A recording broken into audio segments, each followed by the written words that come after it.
orchard smelled of wet earth and blossom, heavy with the scent of rain that hadn't yet fallen.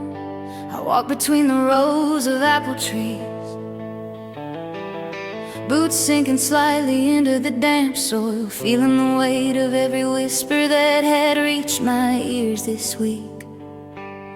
Connor followed close behind, quiet, his presence a tether to something safe in the chaos that surrounded us. His hand brushed mine, lighted first then firm, and I could feel the quiet strength in him. How much he wanted to protect us from the judgment that lay in every corner of Meadow Ridge, but it was impossible to ignore the shadows beyond the trees, shape-shifting laughter, low and mocking.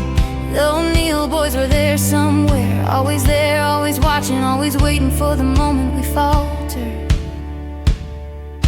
I stopped at the trunk of the oldest apple tree, ran my fingers over the rough bark, the grooves pressing into my palms like the world itself was trying to remind me of its permanence and patience. I closed my eyes and breathed in deep, trying to block out the memory of every sideways glance from the diner, every whisper from the market, every shadowed word from people who had once been friends. The orchard had once been our refuge, a secret carved in wood and sunlight, but now it felt like a battlefield. I imagined Connor's eyes scanning the rows for any sign of trouble, jaw set, fist clenched, and I felt that fire in him ignite something in me.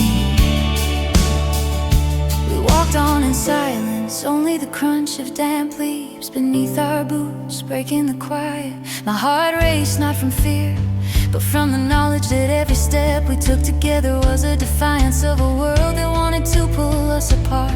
The rain began slowly, first as mist, then heavier, drumming the leaves overhead and soaking into our hair and clothes. The sound was both frightening and beautiful, a percussion that matched the beating of my heart. Connor's hand never left mine, and I whispered that we could survive this, that even if the world tried to tear us down, we would hold tight, because what we had was stronger than every rumor, every spiteful look, every shadow that tried to find us. The storm gained momentum, wind twisting branches, petals from the orchard flying into the air, and I sang to it quietly, my voice raw and trembling but steady, echoing across the wet rows like a promise no one could undo.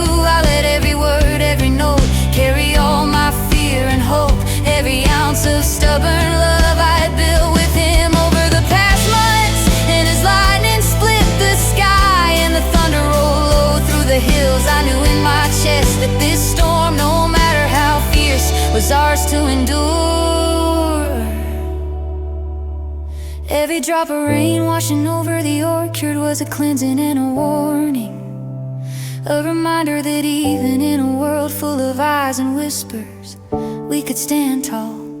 Connor squeezed my hand, our fingers interlocked, and I finally allowed myself to believe that no shadow could dim the love we had carved out between the rows of old apple trees. Together, drenched and defiant, we were unbreakable, and the storm itself felt like a witness to the